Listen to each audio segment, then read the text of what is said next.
எல்லா மனைவிக்கும் ஏதாவது ஒரு ஆசை இருக்கும். எத்தனை பேர் உங்கள் மனைவியோட ஆசை என்ன, உனக்கு என்னம்மா பிடிக்கும், என்னம்மா ஆசை கேட்டிருக்கீங்களா? எதுவுமே கேட்க மாட்டோம். என்னுடைய ஆசைகளை நிறைவேற்றத்தான் கர்த்தர் உன்னை அனுப்பி இருக்கிறார் மகளே அப்படின்னு தீர்க்கதரிசனம் வேணால் சொல்வீங்க. எத்தனை பேர் உங்கள் மனைவியோடைய விருப்பம் என்ன, உன்னுடைய மனைவியோட ஆசை என்ன, உன்னுடைய மனைவியோடைய ஸ்தோத்திரம் வாஞ்சை என்னன்னு கேட்டு அதை நிறைவேற்ற நீங்கள் பிரயாசப்பட்டிருக்கீங்க? உனக்கு ஏதாவது விருப்பம் இருக்கா, உனக்கு ஏதாவது ஆசை இருக்கா, உனக்கு ஏதாவது லட்சியம் இருக்கா, உனக்கு என்ன விருப்பம், என்னைக்காவது உங்கள் மனைவிட்ட கேட்டிருக்கீங்களா? கேட்டதில்லை.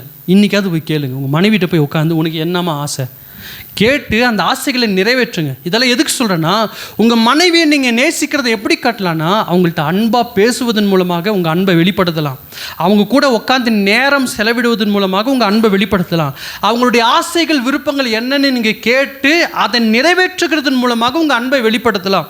சில நேரங்களில் உங்கள் மனைவியை கூப்பிட்டு எங்கேயாவது கொஞ்சம் வெளியே போங்க, அவங்களோட கூட நீங்கள் கொஞ்சம் தூரம் நடக்கும்போது, கொஞ்சம் நேரம் அவங்களோட கூட பேசும்போது, அவங்களோட கூட தனியாக டைம் ஸ்பெண்ட் பண்ணும்போது, ஒரு டீ கடை வரைக்கும் அப்படியே நீங்கள் போயிட்டு அந்த டீ சாப்பிட்றது முக்கியம் இல்லை, அந்த டீ சாப்பிட்றதுக்கு நீங்கள் போகிற அந்த டைம் இருக்குது பாருங்கள். 2 பேரும் ஒன்றா சேர்ந்து நடந்து போய், அல்லது ஒன்றா வண்டியில் போய், அல்லது ஒன்றா ஒரு இடத்துல உட்காந்து பேசி டீ குடிக்கிறீங்களே, அந்த நேரம் பாருங்கள், அது ரொம்ப ரொம்ப முக்கியம். அதெல்லாம் அவங்களுக்கு ரொம்ப ஸ்பெஷலாக இருக்கும். ஒரு டீ தான் வாங்கி கொடுத்து, ஒரு டீயும் ஒரு மசால் வடையும் வாங்கி கொடுத்துருப்பீங்க உங்கள் மனைவிக்கு. ஆனால் உங்கள் மனைவி நைட்டு பூரா படுத்துட்டு அந்த டீயே அவங்க கண்ணு முன்னால், டீயும் மசால் வடையும் கண்ணுக்கு முன்னால் அப்படியே வந்து கொண்டே இருக்கு. என் ஹஸ்பண்ட் என் மேலே எவ்வளோ பாசம், எனக்கு டீயும் மசால் வடையும் வாங்கி கொடுத்தார் அப்படின்னு சொல்லி யோசிச்சு கொண்டு இருப்பாங்க. அது சின்ன சின்ன விஷயங்கள், அதை கூட அவங்க எதிர்பார்க்குறாங்க பாருங்கள், உங்கள் மனைவிகள் எதிர்பார்ப்பாங்க. அதனால் உங்கள் மனைவியை அடிக்கடி வெளியே கூப்பிட்டு போகிறது அந்த மாதிரிலாம் பண்ணுங்க. இப்படியெல்லாம் பண்ணாதனால தான் சில ரிலேஷன்ஷிப் உடைக்கிறது.